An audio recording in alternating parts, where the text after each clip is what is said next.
The white dress should have been my first warning. When my sister Valentina walked into the bridal suite that morning, she was wearing a floor-length white gown that looked more bridal than my own dress.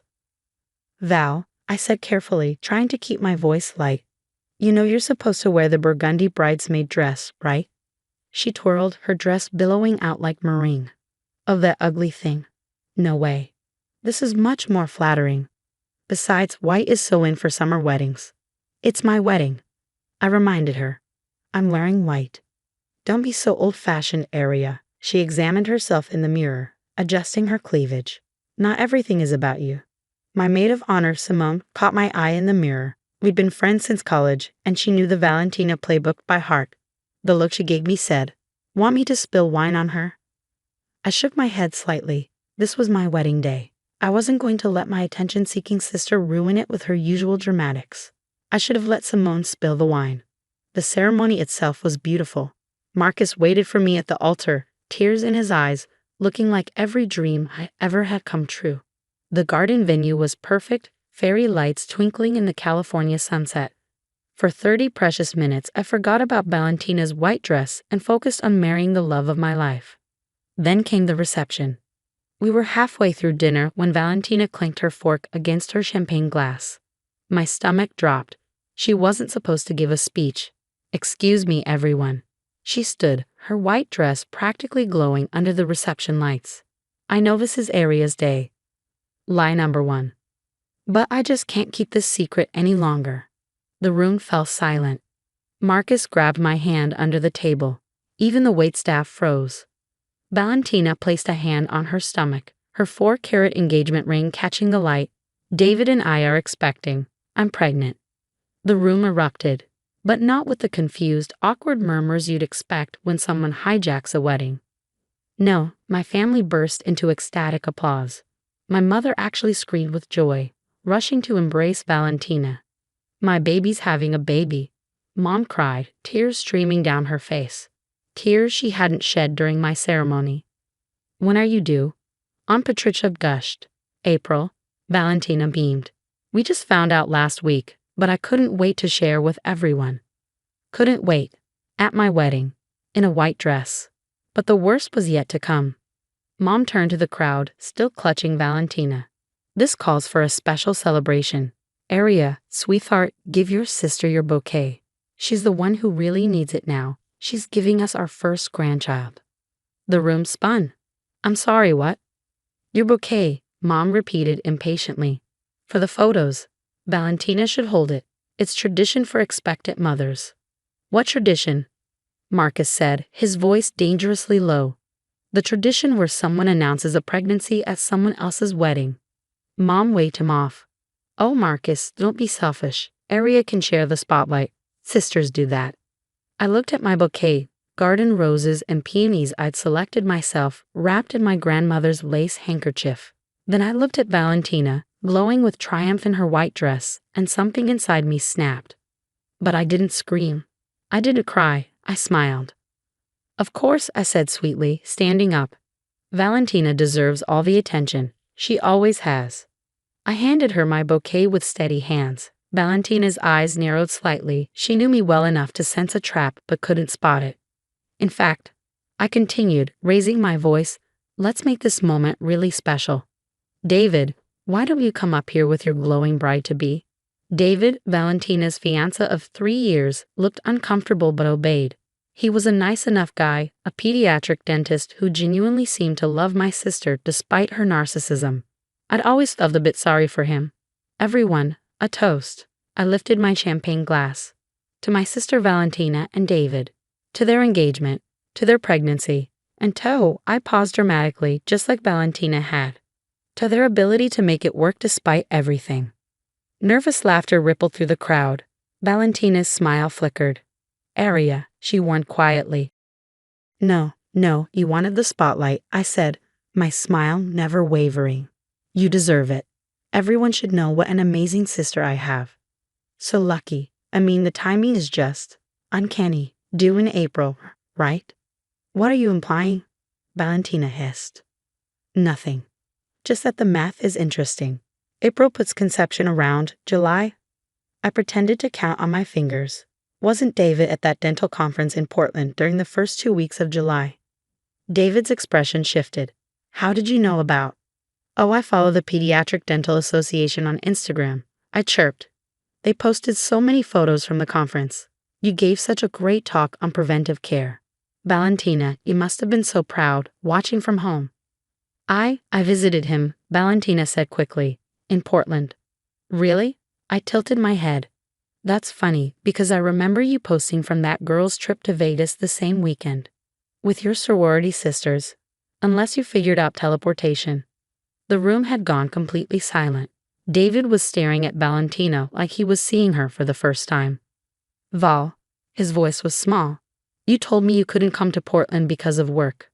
I meet. But that's ancient history, I interrupted brightly. What matters is now. And the baby.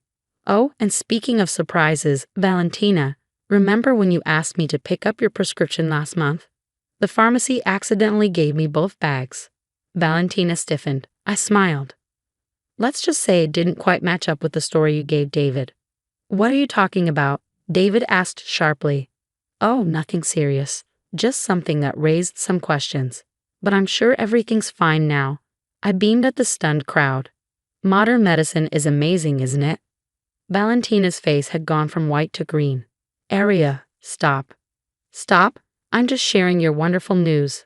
Oh, and Mom, Dad, did Valentina ever tell you about her little online business? My parents, frozen in horror, suddenly looked even more alarmed. What business? Dad asked. Oh, just some, adult content under an alias. Very creative branding. I said, pulling out my phone. She's quite the entrepreneur. Not sure how David feels about it, though. That's enough, Valentina screamed. You're right, I said calmly. This is a wedding, not a confessional. Although, Father Martinez, while you're here, Valentina might want to discuss that charity fundraiser from last Christmas. You know, the one that was supposed to benefit the Children's Hospital, but ended up funding a personal vacation instead. Father Martinez looked like he wished he could disappear. David turned toward Valentina, his voice strained. The conference, the online content, the fundraiser. What's going on, Val? David, she's lying. She's just jealous because I'm pregnant and she's infertile? I supplied with a sweet smile. Oh no, that was the story you told Mom to get sympathy and some cash for treatments that turned out to be cosmetic surgery. I'm perfectly healthy, thank you. Just waiting until after my wedding, like a grown-up. Mom finally found her voice. Valentina Marie Castellano, is this true? Valentina didn't respond. She was staring at me with pure hatred. You've been planning this. Planning? I laughed. No, Val. I've been keeping receipts. Every lie, every scam, every time you got away with something while Mom and Dad looked the other way because you're the baby. I was going to let it go. But then you showed up to my wedding in a white dress and demanded my bouquet. I stepped closer and whispered just loud enough for everyone to hear. Well, congrats. Everyone's looking at you now. The room erupted. David stormed out. Mom started crying, real tears this time. Dad was yelling about the fundraiser money. Guests were whispering, some already pulling out their phones. Through it all, Valentina stood frozen, still holding my bouquet, her white dress now making her look like a rejected bride at someone else's ceremony. Marcus stood and gently pulled me to my feet. I think it's time for our first dance, he said loudly. The band, bless them, immediately began to play. As he led me to the dance floor, leaving the chaos behind, he whispered, "Remind me never to piss you off."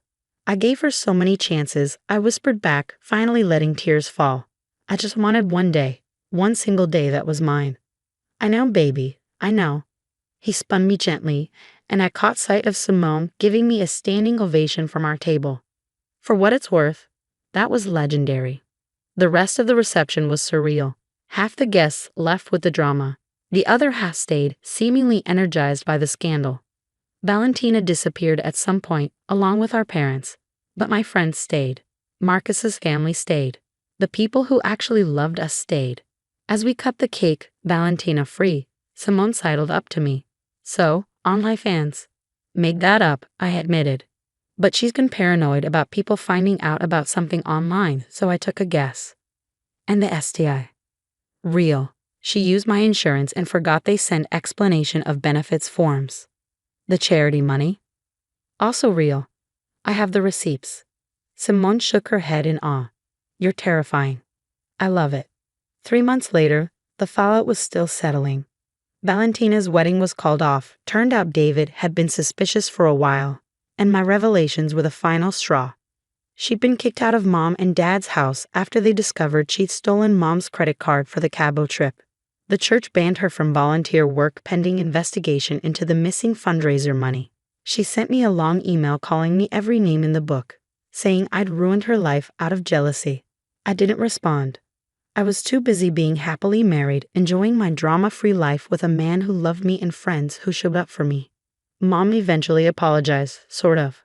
I didn't realize how much we let her get away with, she said over coffee. But did you have to do it at your wedding? Did she have to wear white to my wedding? I countered. Did you have to demand I give her my bouquet? She didn't have an answer for that. The funny thing is, I would have kept Valentina's secrets forever. I'm not naturally vindictive. All I wanted was one day, my wedding day, to be about Marcus and me. One day where I wasn't the responsible older sister cleaning up Valentina's messes or watching her steal the spotlight. But she couldn't even give me that. She showed up in white, announced her pregnancy at my reception, and demanded my bouquet like it was her birthright. So I gave her what she wanted, everyone's complete, undivided attention. The spotlight she craved so desperately turned up to full beam, illuminating every lie and scheme she hidden in the shadows. She wanted to be the main character at my wedding. Fine, I made her the villain instead. The last I heard, she'd moved to Arizona, started using her middle name, and was working at a juice bar. She blocked me on everything, which was honestly a gift. Sometimes the best wedding present is the absence of toxic people in your new life. As for my bouquet, I pressed and framed it. It hangs in our bedroom next to our wedding photo. The one where Marcus and I are laughing on the dance floor while chaos erupts behind us. It's my favorite picture from the whole day. Because that's the thing about spotlights. They show everything, not just what you want people to see. And when you've built your whole life on lies, maybe it's better to stay in the shadows. They had no idea what I would do next.